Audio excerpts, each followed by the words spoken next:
When winter empties most small gardens, these 8 vegetables are only waiting underground. Their crowns, bulbs, and tubers can survive cold weather and return when conditions improve.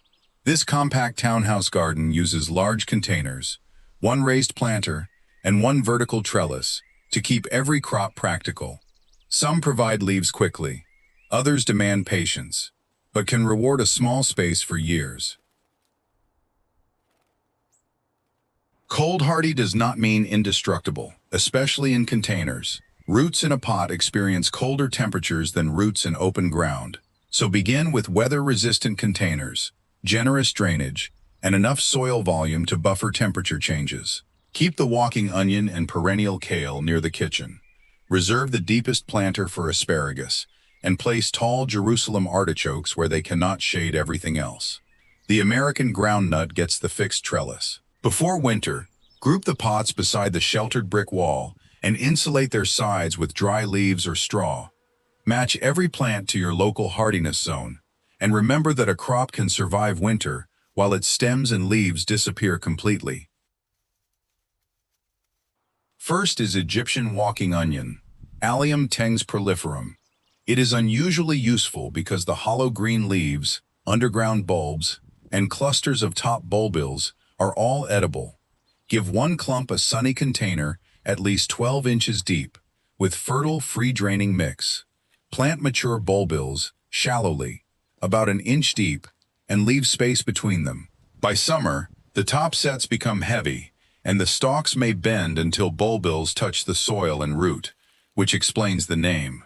Harvest some young greens or mature bulbils, but leave the main clump intact for the following year. In a small garden, remove unwanted bulbils before they root in neighboring pots.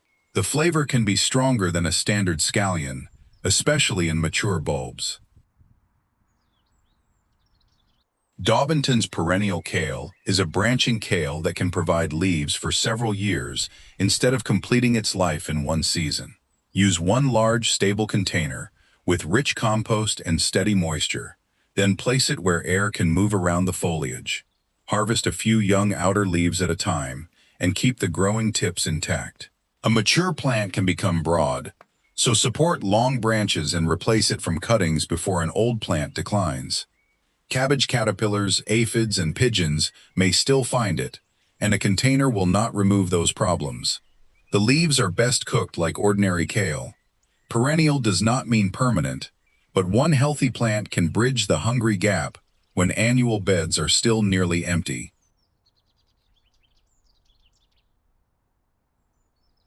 Sea kale, Crambe maritima, is a striking perennial with thick blue-green leaves and a crown that returns in spring.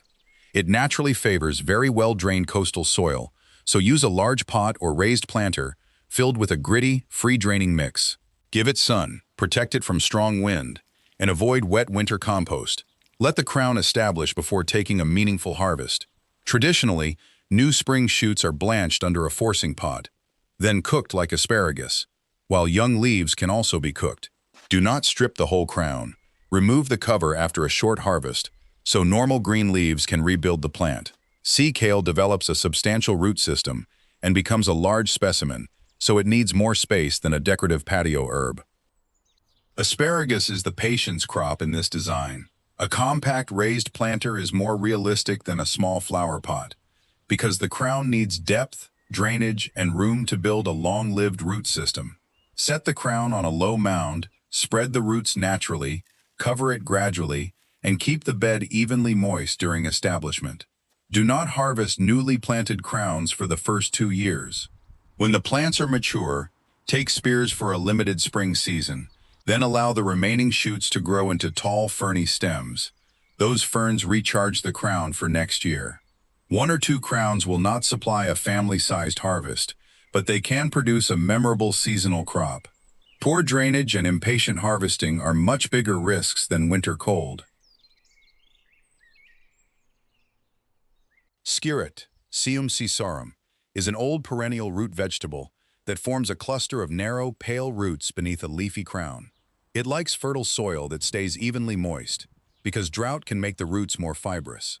Use a deep, wide container filled with loose mix and start with a crown division if you want a faster result than seed. The roots are normally lifted while the plant is dormant, then scrubbed and cooked like parsnips or carrots. Replant a healthy crown section so the crop can return. Some roots develop a woody central core, which should be removed during preparation. Skirret is productive in the right moisture conditions, but cleaning a tangled cluster takes time, so it suits gardeners who value unusual flavor more than perfect convenience. Chinese artichoke, also called crosnay, is Stachys affinis, a low perennial in the mint family grown for small ivory tubers. The tubers look like tiny segmented shells and have a crisp texture. A wide container is useful because it keeps the harvest together and prevents missed tubers from spreading through the garden. Plant them in loose, fertile mix, keep the pot consistently moist during active growth, and wait until the foliage dies back before searching through the soil.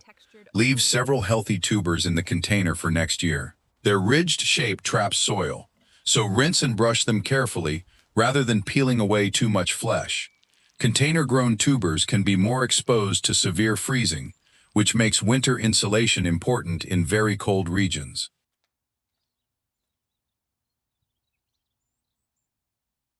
Jerusalem artichoke, or sunchoke, is a hardy sunflower relative grown for knobbly underground tubers. Even compact varieties need a large container, at least 18 inches wide and deep. Use fertile, free-draining mix, full sun, and a sturdy stake because the stems can become tall and top-heavy. Harvest after the foliage dies back, taking only the tubers you need and leaving 1 or 2 healthy pieces for regrowth. A container is especially valuable here because any tuber left in open ground can produce another plant. The cooked tubers are nutty and versatile, but they contain inulin, which can cause digestive discomfort for some people. Start with a modest serving. This is a space-efficient crop only when its height and spreading habit are deliberately controlled. American groundnut, Apios americana, is the vertical crop. This North American perennial vine produces strings of edible tubers underground and can climb 8 feet or more. Give it a deep container, a strong fixed trellis, rich soil, and consistent moisture. Guide young vines onto the support, but do not move the container once growth is established. The crop may need 2 seasons or longer before the tubers are large enough to justify harvesting. Lift only part of the chain and return smaller tubers to the soil. Groundnut tubers must be cooked before eating. Buy a correctly identified food strain rather than collecting an unfamiliar wild vine, because responsible identification matters. Its slow establishment is the trade-off for turning one narrow vertical corner into a perennial food crop.